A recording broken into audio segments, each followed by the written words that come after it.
Hello everyone and welcome.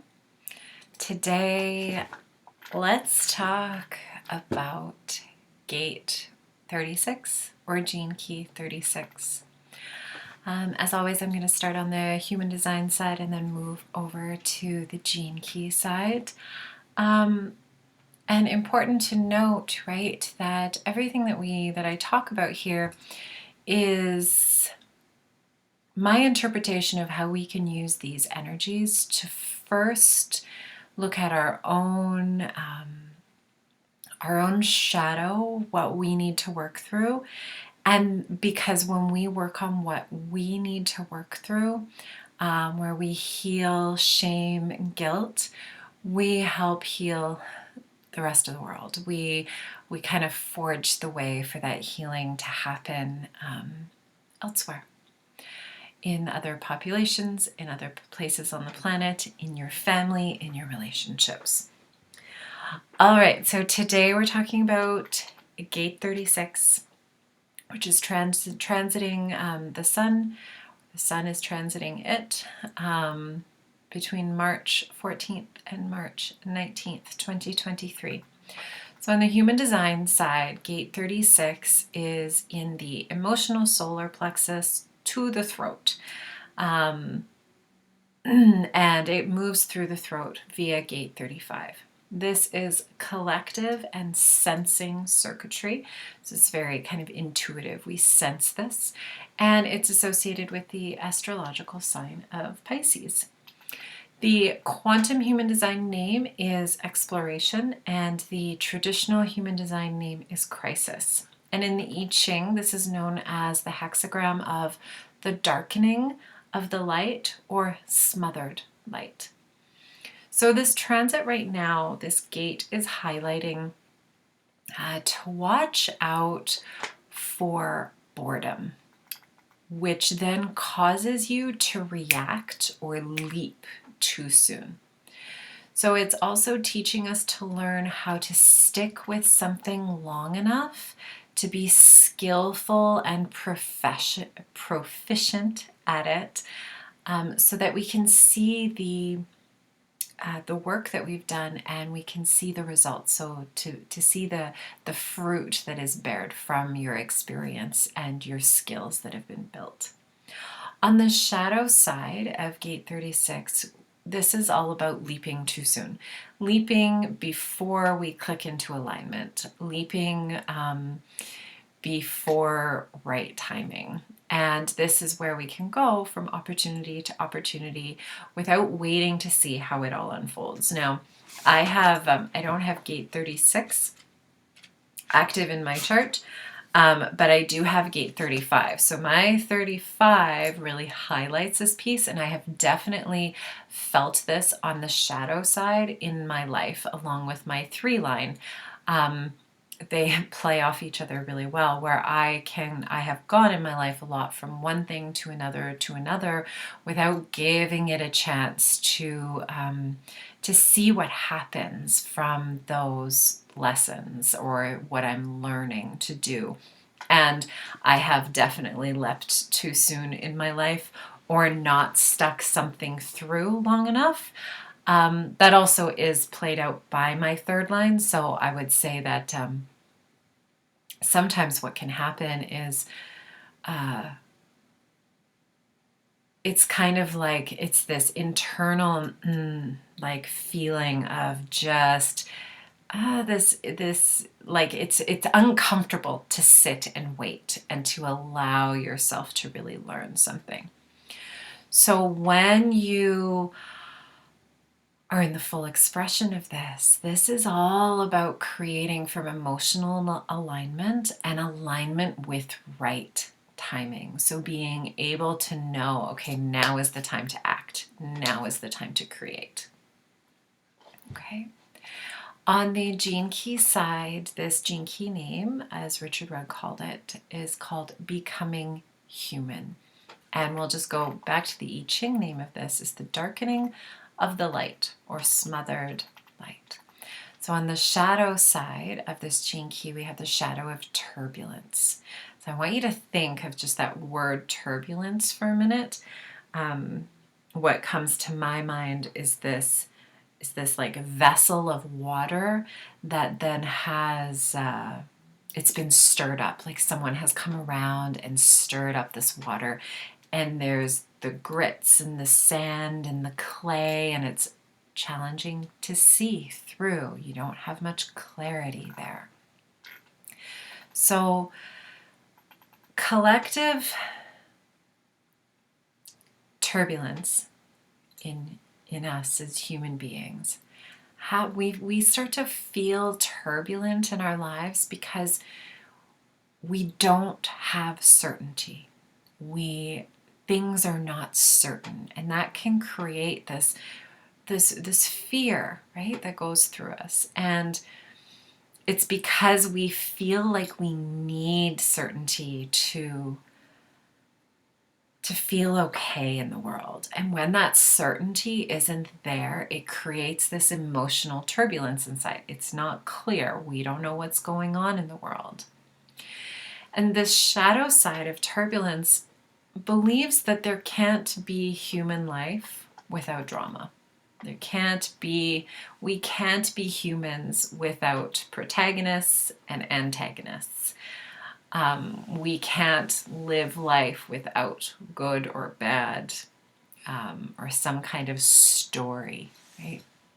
And this is perpetuated in our media. So whether that's films, movies, socials, TV, the media, our media's books, our media's stimulate this shadow of turbulence, right? That's like one of the best stories that we can read is someone that moves through turbulence and fear. We're drawn to that.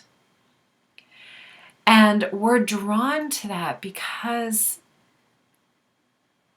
we are part of the earth, which means that we are animals, right? At our core, we are mammals, just mammals with very intelligent brains, with an awareness to our spiritual potential and our frequency. But because we are mammals, we have an innate drive for change and new experiences, evolution, right? And so when we think of turbulence on some level, that turbulence creates that desire for evolution inside of us. And remember, not all shadows are not necessarily bad. Shadows just bring out what is possible on the other side. So think of the Tower card in the tarot deck, right? When we see the Tower card, it is a card where there's a tower and there's lightning striking it and people are jumping out. It's a very scary looking card. It's a symbol of change, destruction, or crisis.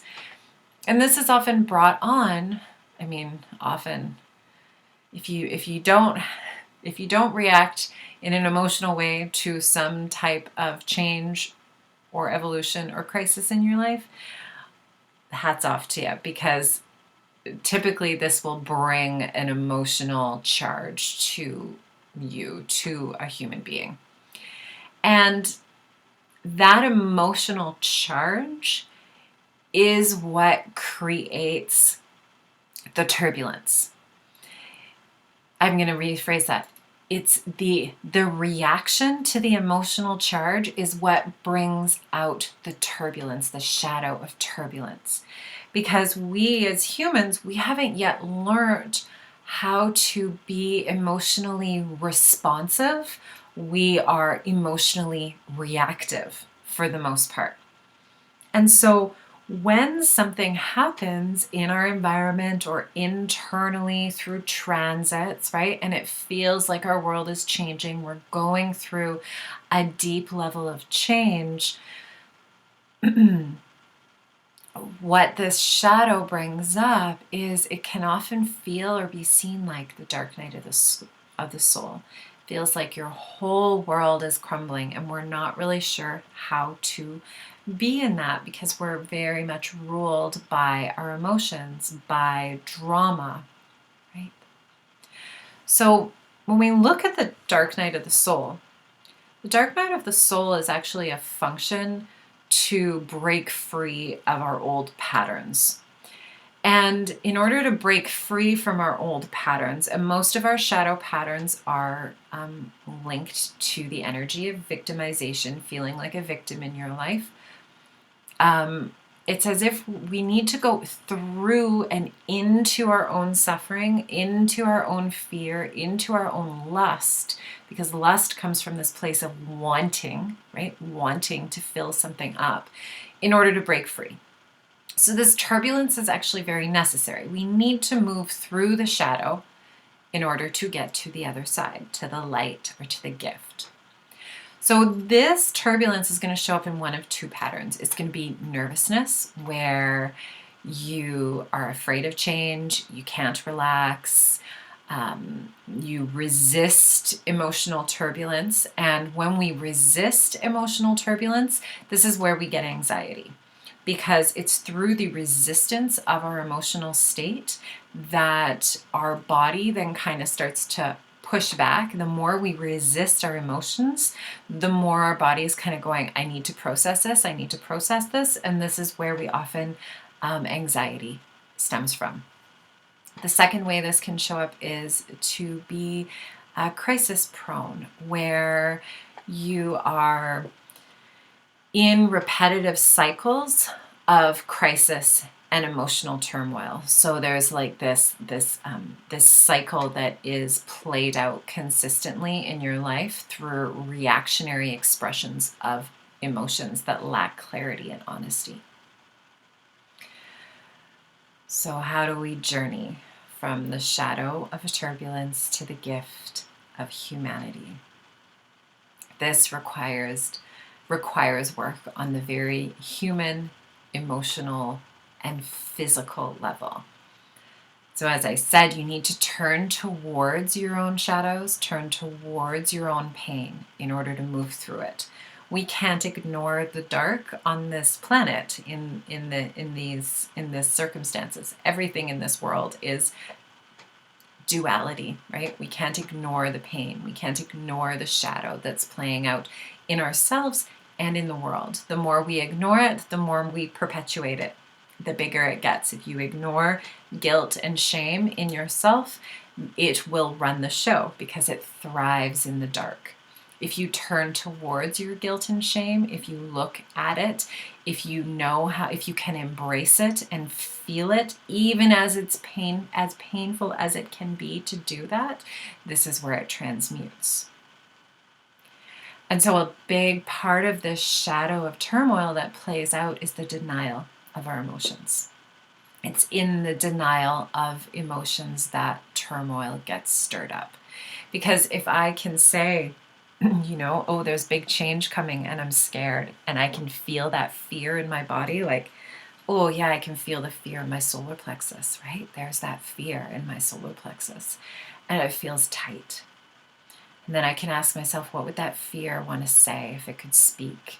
And I can say, oh, I just need some gentleness, right? That's turning towards your emotions. It's that simple. It's that simple. I want you to think of your emotions like a child that just needs a moment of your attention. So if you can do that, turn towards it, feel it in your body, ask what it would want to say if it could speak, that will support you. And sometimes I get asked is, well, how do I know if I'm getting caught up in my emotions or if I'm feeling my emotions? Because a lot of people are scared to feel because at some point they have been overcome with experience of anxiety or depression. And so they don't want to go there again because they don't want to perpetuate that. And I totally honor that. When you've experienced prolonged anxiety or depression, it can be scary to go back into those harder feelings, right?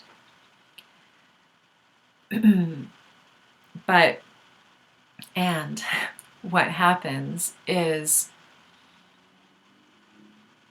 feeling our feelings in the moment and allowing them to pass is an embodied experience where we feel it literally in our physical body and through our emotional expression. We perpetuate our emotional expression or our feelings through our beliefs. So if I'm believing that I shouldn't feel scared, or that this sensation in my body is weird and I should get over it, or whatever my beliefs are, and most of these beliefs come from the collective, but especially our family systems. It's those beliefs that perpetuate the emotions because we don't allow ourselves to just feel what's happening. We don't allow ourselves the grace to just be human and feel emotions. And so what happens is when we turn towards that pain, we feel the pain, we can find a deep well of compassion for ourselves. And that compassion is then, when we can turn and give ourselves compassion, we can give other people compassion. And sometimes it's the other way around. If you have a hard time giving yourself compassion, ask yourself, what would I say to my child right now? Or what would I say to my best friend or my partner? What would I say to them if it wasn't me? And often this is where people can find compassion. And so the idea here is not to get rid of emotions and not even really to get rid of turbulence. Life is turbulent. We are going to have ups and downs, at least at this point, at this stage of our evolution, right? We're going to have that. That's part of the gift of being human, is that we get to experience that huge range of emotional expression. But it's about not getting reactive to our emotions. It's about finding deep compassion for ourselves, and it's about feeling those emotions. And that feeling of your emotions is what taps you into the gift of humanity, that we are emotional beings that create from our emotions. So, questions for you to ponder. What emotions or beliefs are you avoiding right now? How can you feel that emotion in your body? So maybe it's just what I did there, right? What I just showed you. Oh, I'm feeling whatever the feeling is. Where is that in my body? Oh yeah, there it is. I wonder what it would say if it could speak, just to give yourself some expression. And then the next question is, where are you leaping into new things to avoid sitting in your discomfort? Okay. I hope that helped, and wishing you well. Thank you so much for watching. Inviting you to like, share, and subscribe if you found that useful. Thank you so much.